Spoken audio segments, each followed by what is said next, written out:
Okay, so my most requested recipe from any of my friends is my margarita recipe. So I went to Party Source and got some stuff. So come here.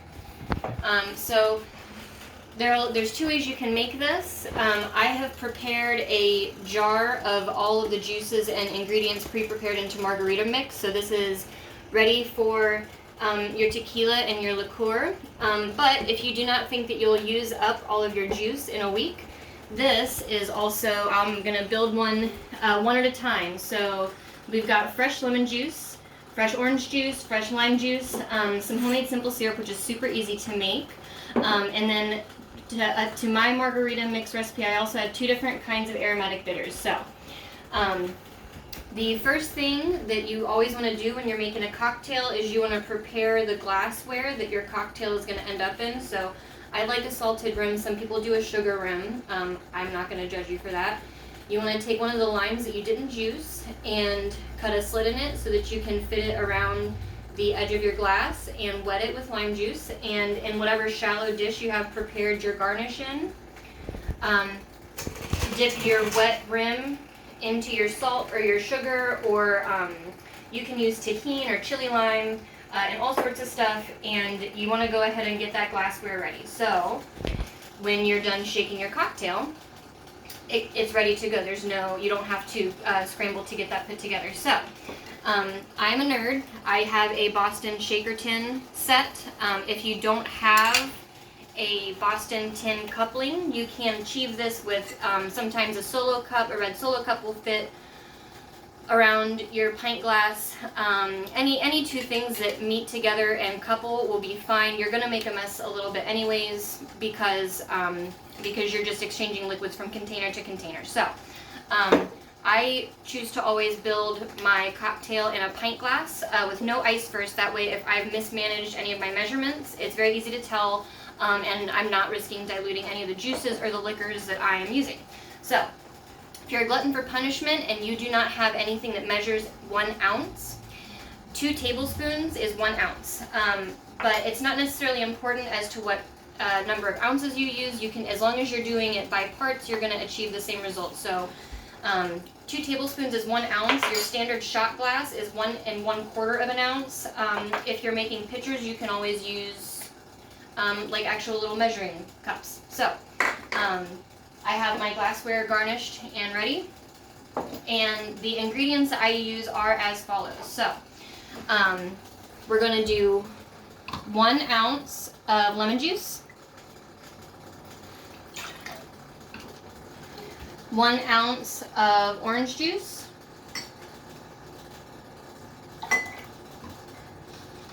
1 ounce of lime juice,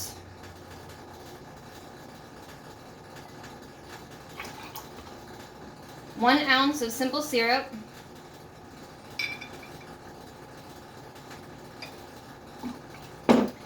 1 ounce of your preferred orange liqueur. I like Grangala. It's a pretty good price range. I think this bottle costs about $10, and this will last me quite a while. So we're going to do 1 ounce of our liqueur. And we're going to do 2 parts or 2 ounces of tequila. I have El Mayor Reposado. You can use any kind of tequila. Clear tequila is going to be a lot sharper in flavor. You're going to get more caramel notes the darker that it gets when you move into reposados and añejos. And so that's totally personal preference. So those are all the liquid ingredients. And then what I like to do to add complexity and depth is I do a blend of aromatic Angostura bitters and orange bitters. So this is also personal preference. I like things quite dark, so I do 3 dashes of each. The orange bitters and the aromatic bitters. So now we have our cocktail built. It looks like it's about the right height. Everything looks like it's the right color. And now it's time to shake. Now whatever tin or whatever coupling you have works. If it works, it works. So you want to fill your glass with as much ice as will fit to the top. Shaking your cocktail, especially when you have fruit juices involved, does two things. Not only does it dilute your cocktail, adding a better mouthfeel, it also increases air molecules in between the different liquid molecules, which also increases the frothy mouthfeel that you get when you have a shaken cocktail from a restaurant. So you have your cocktail here, your shaking apparatus here. You want to pour it all over the floor and make a big mess. Couple your shaker tin, and again, the whole point of shaking is to dilute this and to aerate it. So when you shake, you want your concoction to hit both sides of the tin every time you shake. So you knock it back and you shake it, and if I tip it this way, you can see that it's changed color. There's a lot of air in there. You can choose to strain this any way you like. If you have a mesh strainer, or if you have a Thompson strainer, anything will do. I kind of like a lot of the chunks. I like the pulp in my cocktail, so I don't really use one of those.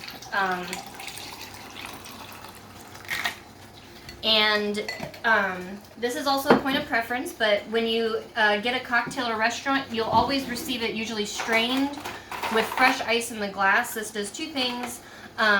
The ice that you had in your shaker tin has an increased surface area, so it's going to melt faster, diluting your drink faster, and also bringing your drink up to room temperature faster. So if you do not want your drink to get watered down as quickly, you want to strain it and then serve it in your glass with fresh ice. That way it'll stay colder longer, and you'll have the correct rate of dilution for a longer period of time, because this is obviously a pretty strong drink. So